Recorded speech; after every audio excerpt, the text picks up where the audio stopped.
C'est toujours un plaisir de vous retrouver pour ce plateau organisé à l'occasion du Salon international des femmes d'Afrique et d'ailleurs inspirantes. Avec moi sur ce plateau, Cyril Bado. Bienvenue sur ce plateau et merci d'avoir accepté notre invitation. Bonjour et merci de m'avoir invité. Alors vous nous venez du Burkina Faso et vous êtes le promoteur du Forum africain des femmes leaders.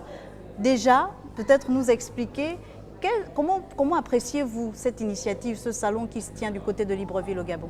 Oui, merci. Je dois déjà dire que ce salon et ce sommet est une initiative très louable au regard en fait, de la thématique qui est abordée, des différents panels, des différents sujets sur lesquels nous intervenons et surtout de la qualité des intervenantes qui sont d'expériences toutes variées, qui nous viennent de plusieurs pays et qui ont été conviés par Madame Sidonie Oué, à qui nous disons merci et nous disons félicitations parce que ce sommet va permettre de ressortir avec des recommandations fortes dans le but d'autonomiser mieux les femmes, de les permettre d'être des leaders inspirantes et pragmatiques qui, par leur exemple, participent au développement de notre chère Afrique. Alors c'est assez amusant de voir un homme qui est présent à un salon qui concerne en premier chef les femmes. Alors peut-être nous dire comment vous appréhendez, vous, ces questions de leadership féminin? Alors merci. Je dois dire que le leadership féminin, les femmes ont toujours été des leaders. Parce que je prends l'exemple toujours de, regardez, prenez une femme, une jeune fille, vous la mettez dans un environnement qu'elle ne connaît pas, dans une maison. Ne lui dites rien, partez 10 jours, 20 jours et revenez voir ce qu'elle aura fait de cet environnement-là. Parce que pour moi, le leadership, ce n'est pas seulement diriger 1000 ou 10 000 personnes, c'est savoir se diriger soi-même. Et les femmes, de nature, elles ont ce don de pouvoir se diriger et de pouvoir veiller au bien de leur environnement. C'est ça le leadership. Voilà, donc pour moi, en fait, le leadership, ce n'est que ça. C'est très intéressant. Vous nous venez du pays des hommes intègres, le Burkina Faso. Comment, dans votre pays, cette question de leadership féminin est-elle appréhendée par les femmes elles-mêmes? Est-ce que vous sentez qu'il y a une certaine émulation au niveau du Burkina Faso? Oui, il y a une très belle émulation. Et d'ailleurs, ce que je vous ai dit d'abord, c'est que les femmes burkinabées sont des leaders comme toutes les autres femmes d'Afrique. Pourquoi?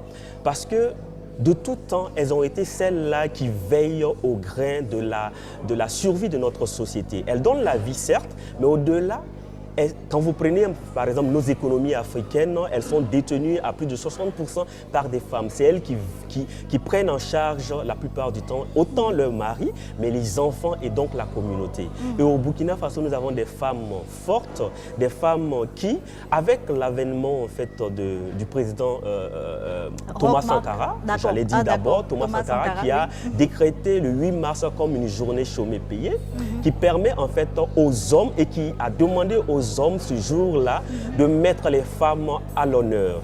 Et ces femmes-là sont vraiment valorisées parce qu'aujourd'hui, il y a beaucoup d'initiatives qui permettent à ces femmes-là de pouvoir s'émanciper, s'autonomiser.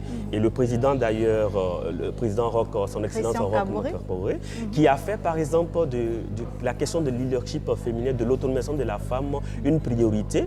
Et vous voyez aujourd'hui, on arbore fièrement le port du Faso d'Anfani, que lui-même, il est devenu un ambassadeur du Faso d'Anfani, ce pagne que je porte, qui est tissé en fait par des femmes et qui permet en fait de valoriser le travail des femmes. Donc je pense que c'est vraiment Quels sont les secteurs au niveau du Burkina Faso dans lesquels les femmes entreprennent davantage?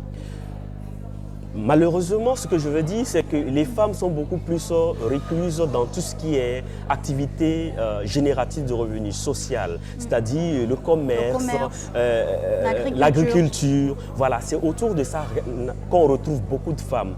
Mais il faut dire que de plus en plus, on assiste à une certaine émergence de femmes qui osent aller briser les stéréotypes, refuser le statu quo, poser des actions, s'investir dans des actes dans l'industrie, donc qui industrialisent leur activité, qui s'engagent aussi en politique, qui s'engagent en fait dans des domaines qui, dans le temps est-elle forcément limitée seulement qu'aux hommes? On a des femmes aujourd'hui qui sont dans la mécanique, qui sont et vraiment ça commence à être quelque chose qui porte beaucoup de fruits et qui est encouragé. Alors vous avez participé à l'atelier qui portait sur la formation et la socialisation donc des femmes en Afrique. Peut-être que l'un des freins au niveau du Burkina Faso serait la formation.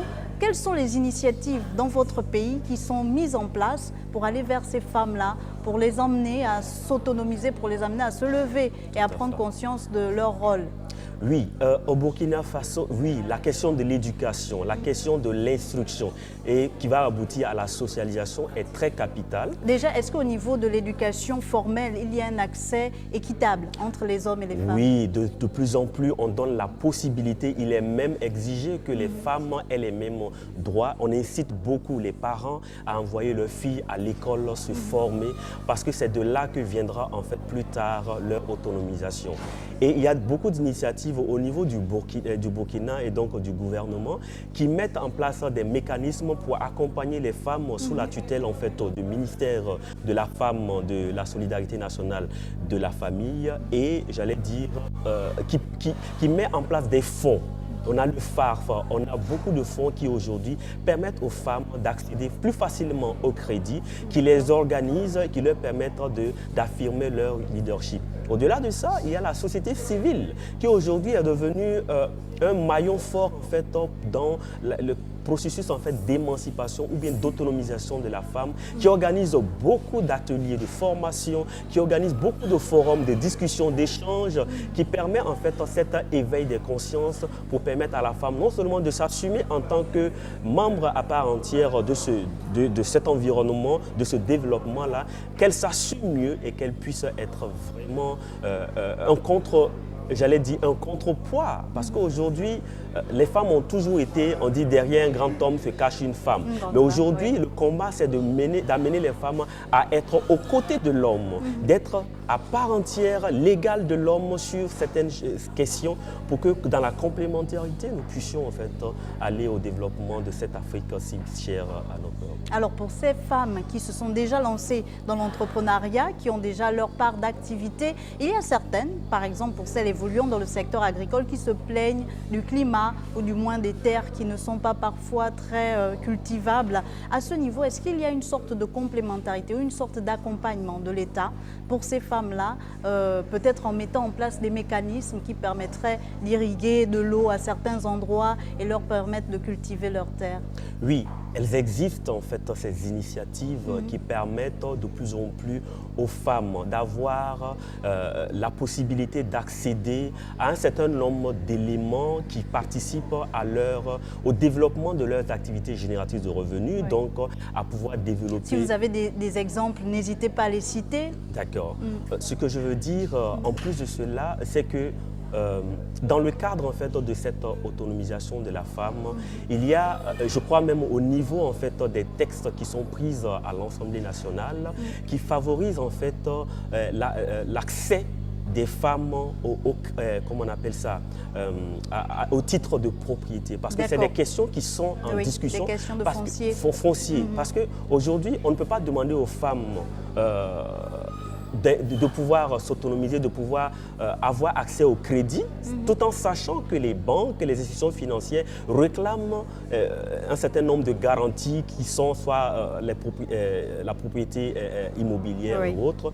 Et voilà. Et donc aujourd'hui, je crois, depuis ces 10 dernières années, qui permettent en fait aux femmes d'accéder beaucoup plus sereinement, même si le combat est encore dur, même si le combat est encore à faire, parce que, et c'est ça aussi le but de nos organisations, qui veulent inciter beaucoup plus le gouvernement, les bailleurs de fonds, voilà, à pouvoir donner la parole en fait aux femmes, de leur donner la possibilité d'accéder au crédit, de mieux les organiser pour qu'elles puissent avoir accès à tout environnement favorable en fait à l'éclosion de leurs activités génératrices de revenus. Alors Monsieur Cyril Bado, vous êtes le promoteur, je le disais à l'entame de mon propos, du Forum africain des femmes leaders et on va en parler. De quoi s'agit-il d'ailleurs? Alors, le Forum africain des femmes leaders est né suite en fait à un premier événement que nous organisons, qui est le week-end spécial des mères, qui donnait la possibilité aux enfants que nous sommes, le but du week-end spécial des mères, c'était de célébrer la mère. Un événement circonscrit au seul Burkina Faso? Au départ, c'était au seul Burkina Faso qui donnait l'occasion, parce que moi j'ai perdu ma mère très tôt, en 2009, et suite à cela, je me suis rendu compte que quelque part, je n'avais pas profité de ma maman. Et donc j'avais mis en fait en place cette activité pour dire aux enfants, nos mères sont certes belles, elles sont fortes, mais elles ne sont pas éternelles, et qu'il faut donner à un moment donné, quand on arrive en fait à accéder à un certain niveau de confort, j'allais dire, il faut revenir prendre soin de sa maman.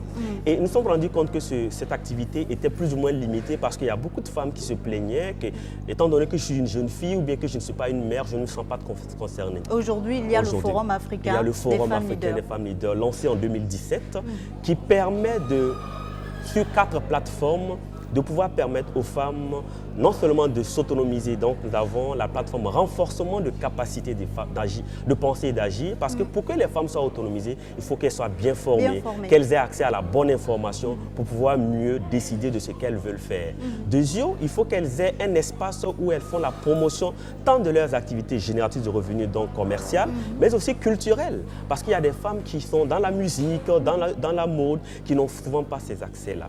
Et c'est pourquoi le forum est là en fait pour servir de cadre d'échange, de partage, mais aussi pour reconnaître ces femmes-là qui s'illustrent de plus belle manière en leur décernant en fait des trophées à travers les awards du leadership féminin. Alors peut-être la dernière question, on va vers la 4e édition qui va se tenir du 27 au 29 février 2020. Ce sera à Abidjan en Côte d'Ivoire. Quelle est la particularité de cette 4e édition?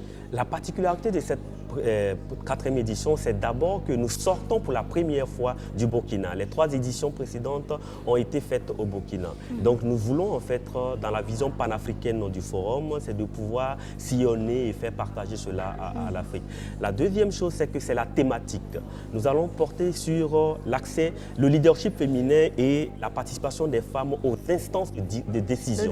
Parce que c'est là-bas que se prennent en fait les décisions. Si on veut que les femmes accèdent librement à l'autonomisation, il faut qu'elles puissent être là où se prennent les décisions pour pouvoir insuffler leur humanité, pour pouvoir contribuer en fait à ce que des lois en leur faveur en fait soient votées, soient prises pour une seule autonomisation. Merci à vous Cyril Bado pour toutes ces explications et merci d'avoir accepté notre invitation.